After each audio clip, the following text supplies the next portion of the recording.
큐티라이프 김 목사입니다. 마가복음 8장입니다. 이 문단에서는 이방인들에게 먹을 것을 주시는 예수님, 이방인들을 위한 기적, 반면에 유대 지도자들의 불신에 대해서 묵상해 보시기 바랍니다. 마가는 본문이 못 듣는 사람을 치유하시는 이전 이야기와 연결되어 있음을 그 즈음에 라는 단어를 통해 나타내고 있습니다. 큰 무리는 아마도 못 듣는 사람을 치유하신 후에 이 소식을 듣게 된 사람들로 보입니다. 다른 곳에서 칠병이어의 기적이 일어났다는 언급이 없습니다. 10절에 가면 달마누다 지방으로 가셨다 언급되는데요. 아마도 이 기적은 여전히 데카폴리 지역에서 행해진 것 같습니다. 이방 지역에서 계속 사역하고 계신 것이죠. 이방인들은 이미 예수님과 함께 사흘을 지냈고 먹을 것이 없었습니다. 사흘 동안 이들이 어떻게 식사를 했는지는 구체적으로 언급되어 있지 않는데요. 3절에 언급된 대로 저희를 굶겨 집으로 보내면 길에서 기전할 것이다 하는 언급으로 보아서 계속 먹지 못했을 가능성이 있습니다. 종종 칠병이요, 물고기가 정확히 2마리는 아니라는 점을 기억하시고요.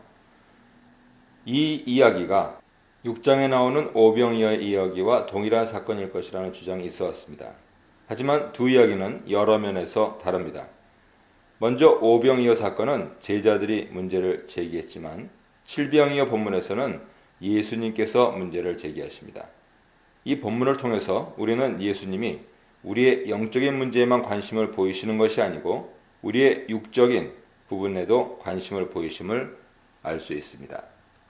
이미 오병이어를 경험한 제자들에게 예수님은 먼저 문제 제기를 하시므로 제자들이 믿음으로 반응하기를 기대하십니다. 그러나 제자들은 광야 어디에서 떡을 구해서 이 사람들을 먹일 수 있겠느냐 오히려 질문하죠. 이러한 반응은 200데나리온의 떡을 사다가 사람들을 먹여야 하느냐고 질문했던 제자들의 과거 반응을 생각나게 합니다. 이 같은 반응은 오병이어 사건을 경험했음에도 불구하고 여전히 믿음으로 반응하지 못하는 그들의 무지와 불신앙을 여과 없이 드러내고 있죠. 마가는 계속해서 제자들의 믿음 없음과 무지의 주제를 서술해 가는데요. 이 같은 서술은 초대교회 공동체에서 제자들이 중요한 역할을 이미 감당했다는 것을 독자들이 알고 있었다 하는 관점에서 이해해야 합니다. 제자들의 무지와 불신앙을 마가가 강조하는 것은 그들을 폄훼하려는 의도가 아니고 그들의 변화와 사역이 전적으로 하나님의 은혜와 역사였음을 드러내려는 데 있습니다. 아울러 제자도에 대한 도전의 의미도 가지죠. 마가는 이전 단락에서 수로보니게 여인의 믿음과 귀먹고 말 더듬는 사람의 친구들의 믿음을 강조해서 보여주었는데요. 양자가 비교될 때 제자들은 믿음이 여전히 없는 모습으로 묘사되고 있는 것입니다.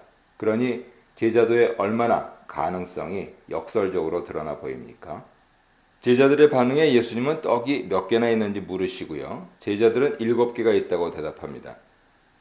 7이라는 숫자는 기적 이후에 남은 7개 광들이와 함께 이방 민족을 향하신 메시아 잔치의 충만함과 풍요로움을 상징적으로 드러냅니다. 오병이어의 기적과 함께 마가복음에 등장하는 칠병이어의 기적에는 다른 점이 또 존재하는데요.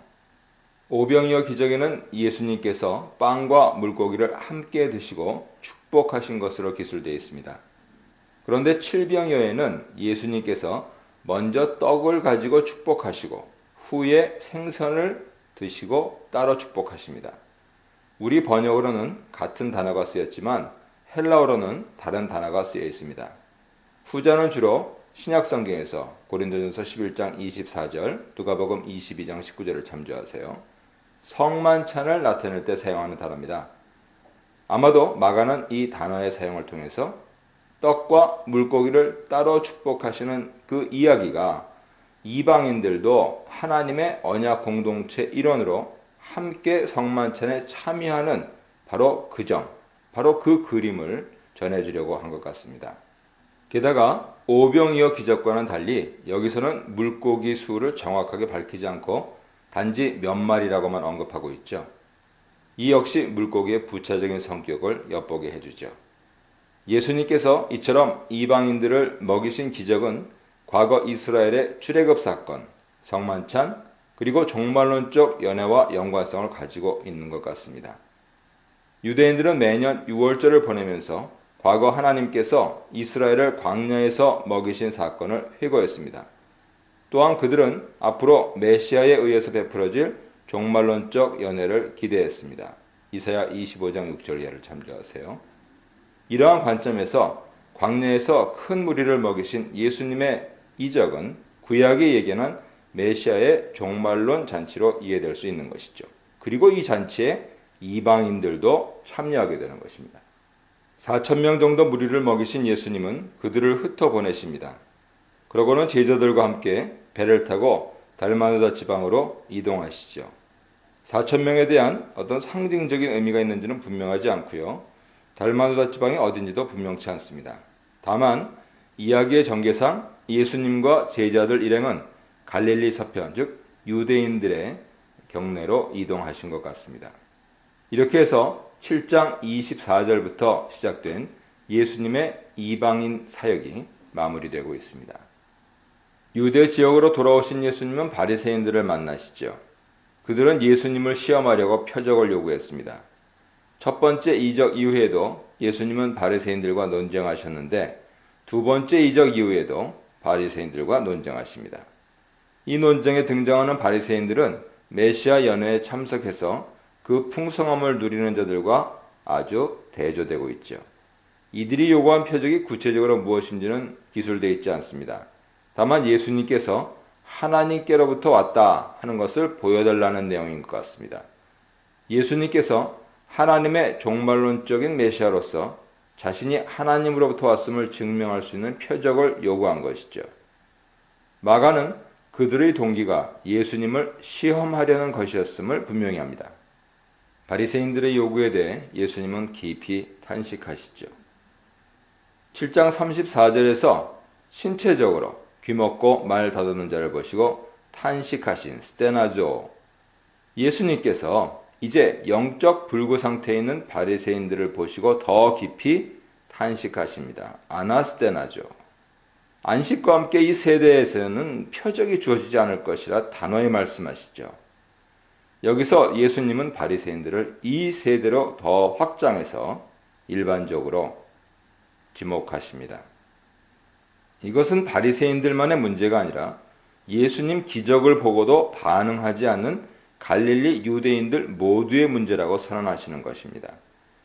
광야에서 과거 이스라엘이 하나님의 기사와 이적을 경험했음에도 불구하고 지속적으로 불신앙한 것처럼 그리고 의심한 것처럼 바리새인들을 위시해서 많은 유대인들이 예수님과 그분의 사역에 대해 의구심을 가지고 바라보고 있습니다. 예수님은 그들을 위해 사역하기를 그치시고 다른 곳으로 배를 타고 떠나셨습니다. 떠나가셨다 하는 것은요, 장소적인 이동뿐만 아니고 더는 이 세대를 위해 사역하지 않겠다 하는 의지를 시사하고 있습니다.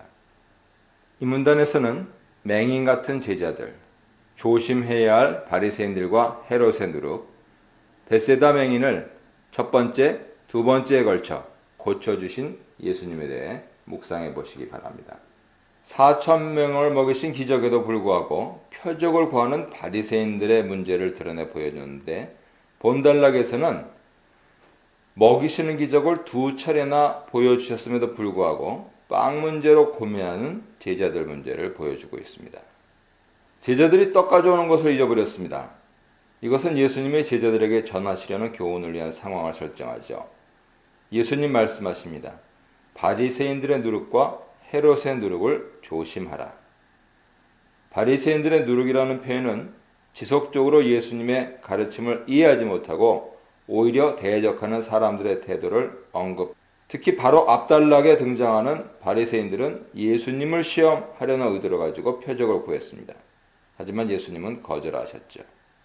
따라서 바리새인들의 누룩을 조심하라는 언급은 분명하게 이해할 수 있습니다. 그런데 헤롯의 누룩에 대한 언급은 다소 의외죠.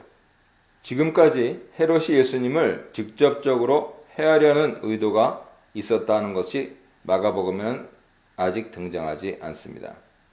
하지만 12장에서 헤롯 왕이 바리새인들과 더불어 예수님을 잡으려고 시도하기 때문에 마가는 이곳에서 헤롯의 누룩도 언급한 것으로 보입니다. 누룩이라는 표현은 신약에서 악하고 잘못된 가르침이나 영향력을 언급할 때 쓰입니다. 마태복음 13장 33절이나 고린도전서 5장 6절 예를 참조하세요. 제자들은 마치 이방인들처럼 예수님이 하신 경고의 의미를 깨닫지 못했습니다. 물리적인 그 떡을 말씀하신다라고 오해하죠.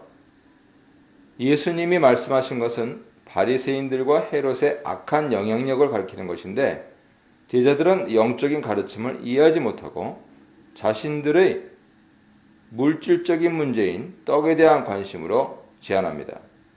이에 대해 예수님은 너희가 어찌 떡이 없으므로 의논하느냐 책망하시죠. 5병이어와 7병이의 기적을 경험한 제자들이 떡이 없다고 하여서 의논하는 모습은 실망스러운 것입니다. 예수님은 제자들이 이토록 실망스러운 행동을 보여주는 원인이 그들의 알지 못함, 깨닫지 못함, 마음의 둔함 때문임을 밝히십니다. 깨닫지 못하는 모습은 예수님의 4장에서의 그 비유 문맥에서 외인들의 특징이었죠. 6장 52절에서는 먹이신 이 기사 이후에 제자들을 묘사할 때 깨닫지 못했다라는 주제가 등장했습니다. 그럼에도 불구하고 제자들의 깨닫지 못함은 아직까지라는 부사를 통해 한정되고 있습니다. 즉 비록 제자들이 아직까지 깨닫지 못하고 있지만 이 깨닫지 못하고 있는 것은 제한된 시간 안에서다라는 암시가 담겨져 있습니다. 눈이 있어도 보지 못하며 귀가 있어도 듣지 못하느냐 하는 표현은 예레미야 5장, 이사야 6장, 에스겔 12장을 생각나게 하죠. 이 표현은 구약에서 이스라엘이 깨닫지 못하고 완악해진 상황에서 등장하는 표현입니다. 지금 제자들의 깨닫지 못함이 과거 이스라엘의 깨닫지 못함이라는 관점에서 서술되고 있는 것이죠.